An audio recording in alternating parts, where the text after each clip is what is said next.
I spent most of my life trying to be a good person. Not a great one. Not a brave one.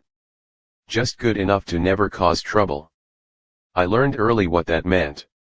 Listen more than you speak. Agree more than you disagree. Think before you act and then think again. Don't disappoint people if you can avoid it. Don't demand too much. Don't want too loudly. I absorbed those rules quietly, without resistance. They sounded reasonable, mature, responsible.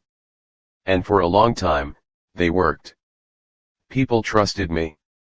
They described me as calm, reliable, thoughtful. Someone who could be counted on. Someone who didn't create problems. I wore those descriptions like a badge of honor, because they proved I was doing life correctly. What no one saw was how carefully I was disappearing inside them. Being good became my strategy for survival.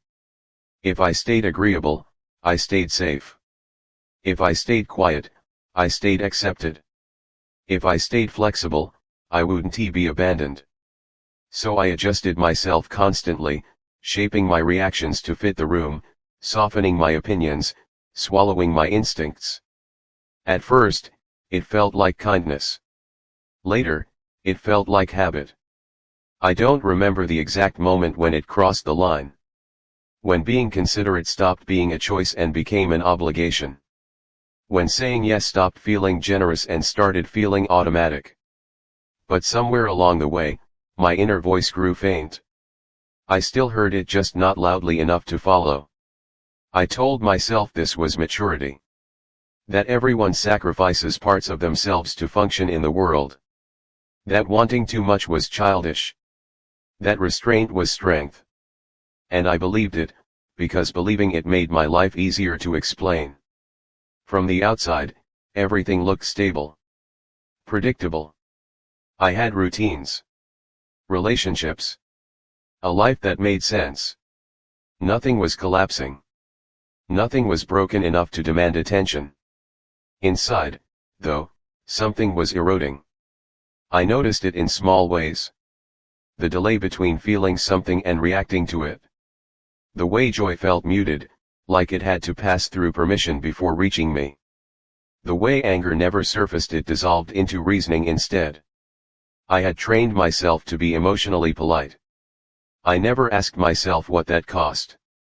Whenever I felt dissatisfaction, I corrected it immediately. I reminded myself how lucky I was. How others had it worse. Gratitude became my defense against honesty. If I focused hard enough on what I should appreciate, I didn't have to confront what I was missing. And so I became good at enduring. Enduring conversations I didn't want to have. Enduring paths I didn't choose. Enduring versions of myself that felt incomplete but acceptable. Years passed like that. Quietly. Efficiently. I didn't feel unhappy, and that was the problem. Unhappiness would have forced me to change. Instead, I felt managed. Contained. Properly functioning. I lived in a narrow emotional range that never dipped too low, but never rose very high either. Sometimes, late at night, I would catch my reflection in the mirror and feel a brief, unsettling distance. Like I was looking at someone familiar, but not intimate. Someone I knew how to describe, but not how to reach. I told myself it was just fatigue. But the feeling kept returning. I began to realize something I didn't want to admit. I had become very good at being who others needed me to be and very bad at knowing who I actually was. I had spent so long trying to be good that I never asked a more dangerous question. Good for whom and at what cost? That question stayed with me, quiet but persistent, waiting for me to stop ignoring it. I didn't know yet that answering it would unravel everything I had built. Being good slowly became a performance I didn't know how to stop. I could feel it in my body before I could explain it with words. A tightness in my chest whenever I needed to say no. A strange fatigue after conversations where I had been especially understanding. A dull ache that followed me home after doing the right thing yet again. I told myself that discomfort was normal. That everyone compromises. That this was the price of harmony. But harmony built on self-erasure doesn't last, it just becomes quieter as it eats you from the inside. I started noticing how rarely I asked myself what I wanted. Not in a dramatic sense. In small, ordinary moments. Where to go? What to do next? How I actually felt. I deferred automatically, letting others decide, letting situations unfold without my input. It felt polite. It felt safe. It also felt empty. The moral dilemma didn't arrive as a single choice. It arrived as accumulation. Every time I chose not to speak.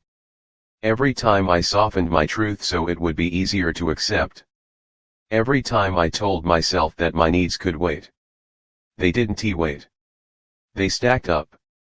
And the weight of them began to bend my life in directions I hadn't chosen. I became increasingly good at explaining myself, not honestly, but convincingly. I could justify almost anything. Why I stayed. Why I didn't try. Why now wasn't the time. My reasons sounded responsible, thoughtful, even admirable. But when I was alone, the explanations fell apart. I started to feel resentment toward people who hadn't done anything wrong. Toward those who took up space easily. Toward those who expressed anger, desire, ambition without apology. I envied their freedom while judging them for using it. That contradiction confused me. How could I be proud of being good, and angry at the world for rewarding people who weren't? The answer came slowly, painfully. I wasn't angry at them. I was angry at myself. For choosing safety over honesty. For choosing approval over presence. For choosing to be liked instead of being real. The breakdown wasn't loud. There were no tears, no public collapse. It showed up as detachment. I stopped caring deeply about things that once mattered. I felt distant even from people I loved. I was there, but not fully reachable. I realized something terrifying then. I had mistaken goodness for identity. I didn't know who I was outside of being agreeable. Outside of being reliable. Outside of being the person who never caused discomfort. If I removed that layer, what was left? That question scared me more than conflict ever had. I began to see my life as a series of ethical choices that all pointed in the same direction, away from myself. Each individual choice seemed harmless. Collectively, they had hollowed me out. I told myself that changing now would be selfish. That asserting myself would hurt people. That I had gone too far to stop. Those thoughts felt moral, but they were familiar. They were the same thoughts that had kept me quiet for years. The truth was simpler and harsher. I wasn't afraid of hurting others. I was afraid of losing the role that made me feel secure. I stood at a crossroads no one else could see. Continue being good and slowly disappear, or risk being seen as difficult, selfish, disappointing, and finally exist as myself. There was no option without loss. And for the first time, I understood that my goodness had become a cage, one I had built carefully, piece by piece, with the best intentions. I didn't know yet how to step out of it. But I knew I couldn't stay inside much longer without losing myself completely. I didn't escape my cage in a dramatic way. There was no confrontation where I finally said everything I had swallowed for years. No explosion that reset my life overnight. What happened instead was quieter and far more unsettling. I stopped automatically being good. At first, it felt wrong. Physically wrong. Like breaking a rule I had never consciously agreed to, but had followed my entire life. I hesitated before answering. I let silences stretch. I noticed the impulse to smooth things over and didn't act on it immediately. That hesitation was terrifying. Because in that pause, I could finally hear myself. I heard the anger I had buried under understanding. The sadness I had diluted with gratitude. The desires I had dismissed as unreasonable. None of them were loud. None of them were violent. They were human and they were mine. The first time I said no without an explanation, my hands shook. Not because anyone reacted badly, but because I had been trained to believe that my worth depended on accommodation.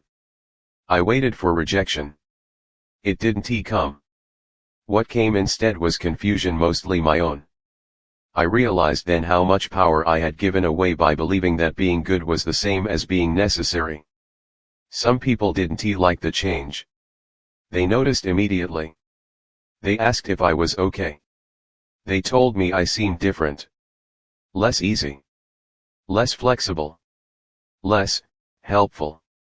I watched disappointment flicker across faces that had grown comfortable with my silence. And I felt guilt. Real guilt. Not the kind that comes from doing harm, but the kind that comes from breaking a role others relied on. I had to sit with that guilt without fixing it. Without apologizing it away. Without turning myself back into something palatable. That was the hardest part. I learned that integrity doesn't feel clean at first. It feels abrasive. It disrupts patterns. It costs you approval. And if you've built your identity around being good, losing approval feels like losing oxygen. But something else began to grow in its place. Clarity. For the first time, my emotions made sense to me. Even the uncomfortable ones. Anger pointed to boundaries. Sadness pointed to loss. Desire pointed to truth. I stopped judging my inner life and started listening to it. I wasn't becoming cruel. I was becoming aligned. That distinction changed everything. I didn't become fearless. I still hate disappointing people. I still feel the pull to soften myself. But now I recognize it for what it is, not morality, but habit. Not kindness, but self-protection disguised as virtue. Looking back, I don't regret trying to be good. I regret believing that goodness required my disappearance. I see now that I wasn't living ethically, I was living carefully. I avoided conflict, but I also avoided authenticity. I avoided hurting others, but I hurt myself quietly, repeatedly, and without witnesses. That kind of harm is easy to ignore. Until it becomes your life. If you're listening to this and you recognize yourself the one who holds everything together, who keeps the peace, who is always reasonable, I want you to hear this without accusation. Being good is not the same as being whole. You are allowed to take up space. You are allowed to disappoint. You are allowed to want things that don't fit neatly into other people's expectations. Kindness that costs you your identity is not virtue. It's fear wearing good manners. I tried to be a good person for most of my life. And in doing so, I almost erased myself. I don't live like that anymore. Not because I became selfish. But because I finally understood this, a life that never causes friction will eventually wear you down. Until there's nothing left to protect. And the most honest thing you can do, for yourself and for others, is to stop being good, at the expense of being real.